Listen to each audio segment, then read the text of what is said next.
We just completed the Tuesday at 10 a.m. radical embodiment class.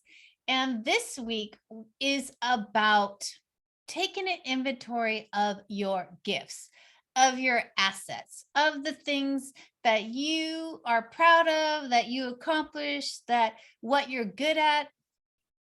And this exercise is so important as we go through the first step of the radical embodiment method, which is the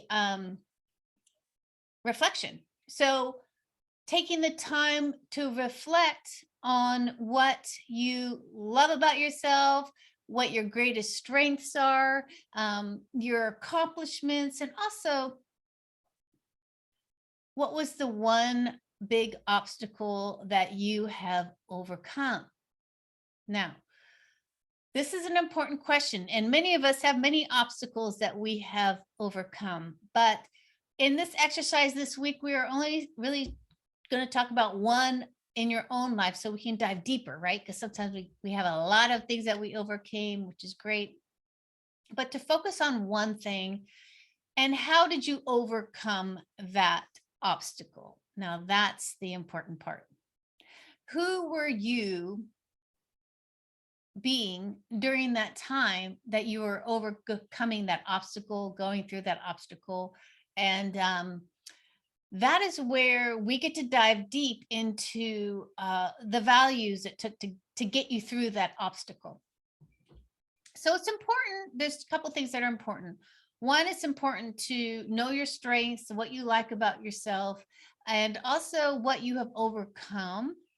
And also another thing that's super important is the values that it took for you to get there. So we talk about this in class. We'll be talking about it on Thursday night at 6 p.m. PDT, is that, we're here and then we accomplish this, and maybe we're at ground zero here, or we start something here, and then we have this end result.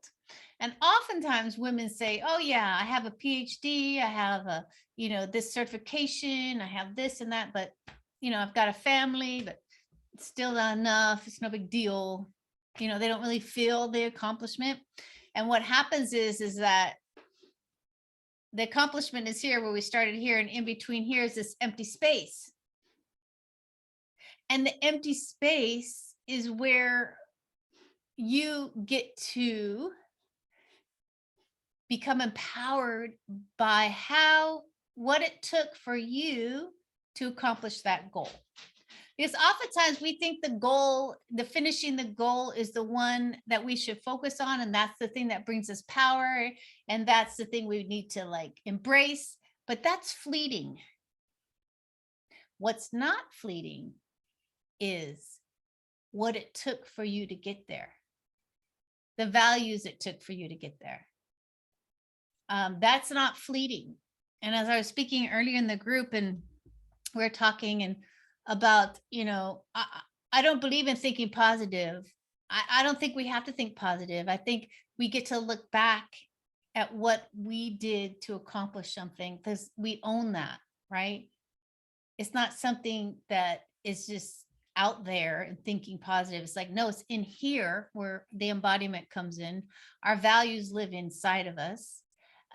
And we get to really connect them with our mind and body, so that we actually, our shoulders come back, we feel proud, we're open, we feel accomplished, and we actually know that we are powerful, we are effective, we are resilient, we are.